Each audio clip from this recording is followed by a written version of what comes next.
So friends, here we are on Palm Sunday, or at least for those of us in Australia, on the eve of Palm Sunday.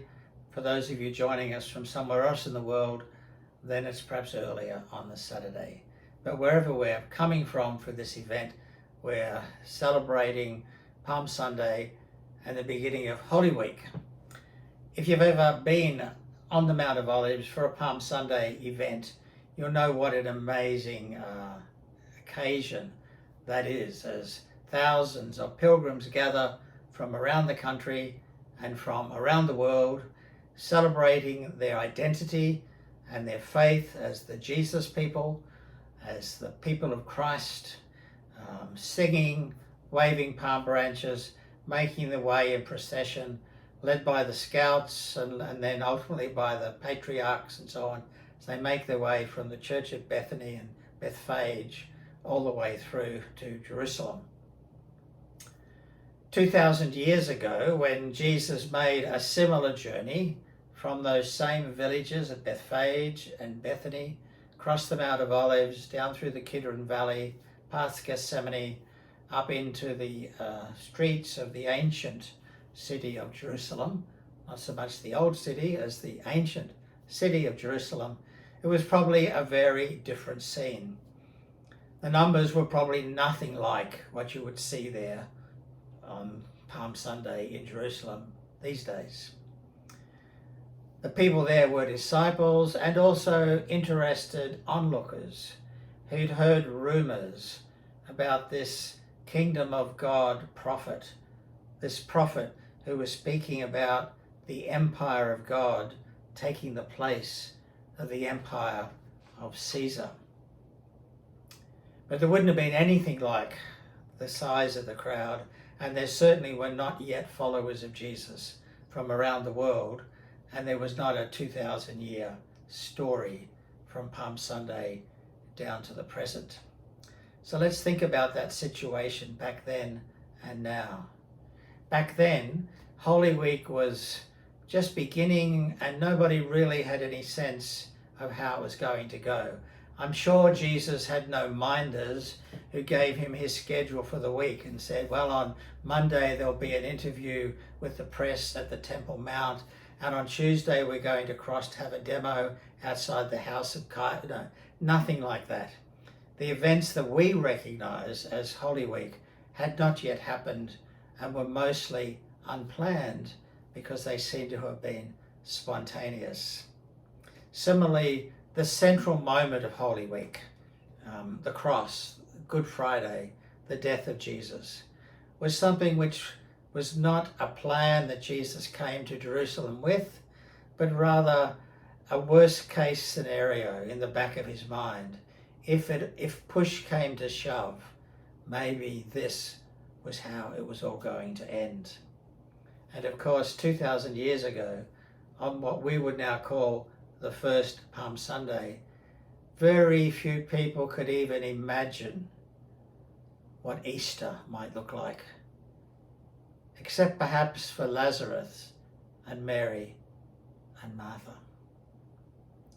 So 2,000 years later, we're in a very different place as we gather on Palm Sunday, not only to remember the events of the past, but also to make sense of the events that are here in front of us right now. 2,000 years ago, on the other side, 2,000 years ago, we look back to Jesus, but now after 2,000 years, so much is the same, even though so much is different. After 2,000 years, Holy Week is still a time when we may well be conscious of arguments and conflict and disagreement, not only within the church, among the disciples, but also between the followers of Jesus and the wider community, and of course in the conflicts between one nation and one empire and another. And in Jerusalem, even this week, we see that in the conflict, the oppression between the Israelis and the Palestinians, and of course on a larger scale although a shorter time frame, we see that happening as well in the Ukraine. So 2,000 years later, the conflict and the turbulence and the politics of Holy Week remain with us. 2,000 years later, people who act like Jesus are still being arrested and persecuted and tortured and even killed. The prophets of the coming Commonwealth of God are never given a comfortable life by the agents of the powers that be. And as reports from Amnesty International and Human Rights Watch and so many other groups remind us, to be a person of conscience, to be a prophetic figure calling for God's justice in a broken and distorted world, is indeed a risky and a costly act of faithfulness. 2,000 years after the first Holy Week, 2,000 years after the first Easter, dare we believe the Easter message? Because we too have heard the rumors of this person, Jesus of Nazareth, and his message about the casting down from the thrones of the powerful and the mighty, how the rich will be sent away hungry, and those that are poor will be lifted up and placed in their thrones. Dare we believe the rumor of a God who overturns the way things seems to be in order to make a whole new world, a whole new future, a whole new possibility? Can we imagine life beyond death? Can we imagine a transformed world? Can we imagine Jesus? Can we imagine Jerusalem without checkpoints? Can we imagine Bethlehem without the wall?